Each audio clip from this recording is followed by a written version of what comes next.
You know you should start. You have a deadline looming, but instead of working, you're doing anything else. You've tried all the productivity hacks, the apps, the to-do lists, and yet you're still stuck. The truth is, it's not a time management problem.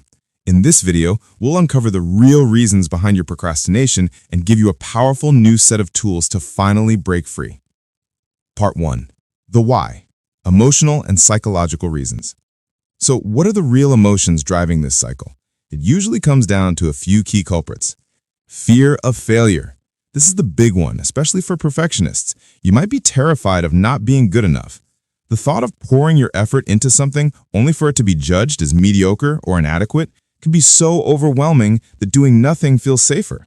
It's a paralyzing paradox. The fear of not doing well makes you not do anything at all, which guarantees a poor outcome, so you don't even step up to the starting line. Low self-efficacy. This is the quiet, nagging belief that you don't actually have what it takes to do the task well. It's that voice of imposter syndrome whispering, "Who are you kidding? You can't pull this off." When you fundamentally don't believe in your own ability to succeed, your motivation plummets. Why would you start a race you're convinced you're going to lose? So you don't even step up to the starting line. Overwhelmed. You look at the task and it doesn't look like a task. It looks like a giant, shapeless mountain shrouded in fog. It's too big, too complex, or the instructions are too ambiguous. You don't even know where to begin.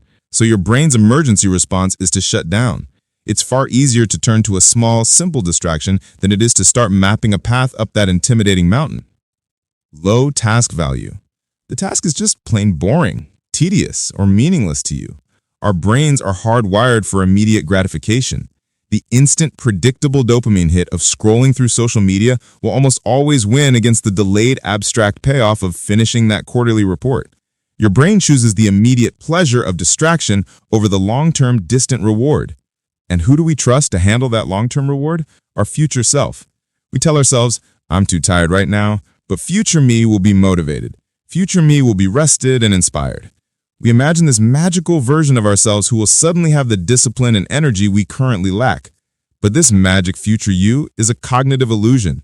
We fail to realize that our future self will be the same person we are today with the same emotional challenges and a fresh set of excuses. Impulsivity. We live in a world designed to steal our attention. That red notification badge, that auto-playing video, that buzz in your pocket, they are all scientifically engineered to hijack your focus. In a moment of low willpower, the short-term urge to check a notification is often too strong to resist, pulling you away from the more difficult long-term work. And finally, it's crucial to acknowledge that procrastination can be tied to underlying mental health issues. For many people, chronic procrastination is a symptom of conditions like anxiety, depression, or ADHD. If you feel like your procrastination is persistent and debilitating no matter what you try, seeking support from a mental health professional isn't a sign of weakness. It's a powerful and proactive step toward understanding and healing. Part 2. The how. Fix the emotional drivers. So how do we fix this? We start by treating the root cause, the emotions. 1. Practice self-compassion. When you procrastinate, you probably beat yourself up. You call yourself lazy, undisciplined, or a failure. This creates a toxic cycle. You procrastinate, you feel shame and guilt, and those negative feelings make you even more likely to procrastinate in the future to avoid feeling them again. The antidote is forgiveness. Groundbreaking research shows that students who forgave themselves for procrastinating on an exam were less likely to procrastinate when studying for the next one. So stop the self-attack. Treat yourself with the same kindness you'd offer a friend. 2. Name the emotion. When you feel that powerful pull to put something off, pause for a moment. Ask yourself, what am I really feeling right now? Is it fear of judgment? Is it frustration because the task is annoying? Is it self-doubt? The simple act of putting a label on the feeling moves it from the reactive, emotional part of your brain to the more logical, thinking part. Naming the feeling gives you a tiny bit of distance from it, and that distance lessens its power over you. 3. Challenge irrational beliefs. Your procrastination is often fueled by a story you're telling yourself, a story that isn't true. You might be engaging in all or nothing thinking. If this report isn't perfect, I'm a complete failure. Catch that thought pattern and reframe it. A single mistake doesn't define your worth. A finished, imperfect project is infinitely better than an unfinished, perfect one that never sees the light of day. Replace "this must be perfect" with My goal is to make progress for 30 minutes. 4. Sit with the discomfort. The urge to procrastinate is an urge to escape a bad feeling. Instead of immediately escaping, try to just sit there for a minute. Acknowledge it. Notice it. Recognize that this feeling of anxiety or boredom is just a sensation. It feels intense, but it won't harm you. Like a wave, the urge will swell, peak, and if you just stay with it without acting on it, it will eventually subside. You're not your feelings. You are the one who observes them. Part 3. Create momentum with small actions. Once you've addressed the emotion, you can build momentum with tiny, ridiculously easy actions. This brings us to the famous 5-minute rule. The initial friction of starting is the hardest part. The brain sees the whole task and recoils. So, trick it. Commit to working on the task for just 5 minutes. Tell yourself, anyone can do 5 minutes. Set a timer and begin. Here's the magic. Research has shown that once a person starts a task, around 80% of the time, they keep going well past the initial mark. An object in motion stays in motion. Your only job is to create that first tiny push. If the task still feels too big for even 5 minutes, break it down into comically small steps. Finish the presentation is terrifying, but what about a list like this? 1. Open the software. 2. Create a new file. 3. Write a title on the first slide.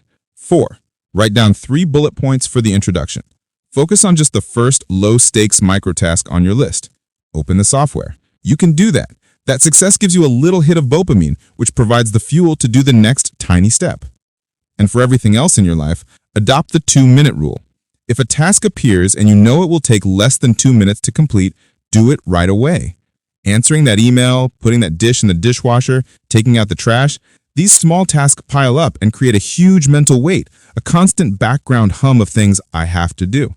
Clearing them away immediately reduces your cognitive load and gives you small, consistent wins throughout the day. Part 4. Adjust your environment and structure. Finally, make your environment work for you, not against you. Time box your work. Use a technique like the Pomodoro method, 25 minutes of focused work followed by a 5-minute break. This does 2 things. It makes the work feel less daunting because you know a break is always just around the corner, and it trains your brain to maintain focus for short, defined periods. It's a workout for your attention span. Removing distractions. Your environment is cueing your behavior. If your phone is on your desk, you are telling your brain that distraction is an option. Put your phone in another room. Close all unnecessary browser tabs. Create a workspace that is designed for one thing: work. Make procrastination difficult. Make focus easy. Increase your motivation with rewards, or even better, with temptation bundling. This is where you pair something you want to do with something you need to do. For example, you only let yourself listen to your favorite podcast while you're cleaning the house, or you only watch your guilty pleasure show while you're on the treadmill. This links the unpleasant task with an immediate reward, hijacking your brain's reward system for your own benefit. Find an accountability partner. This could be a friend, a coworker, or a family member. Simply share your goal for the day or week with them and ask them to check in with you. The simple act of knowing someone else is aware of your commitment creates positive social pressure. We often find it easier to keep promises to others than to ourselves. Use that psychological quirk to your advantage.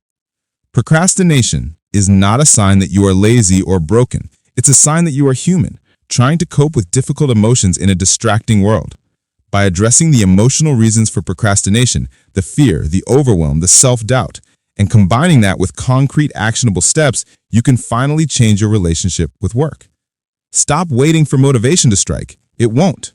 Start today in a small way. The only way to beat procrastination is to act. If you found this video helpful, be sure to like and subscribe for more tips on living a more intentional life. And now for your first small step. Go to the comments below and tell us, what is one small step you're going to take today?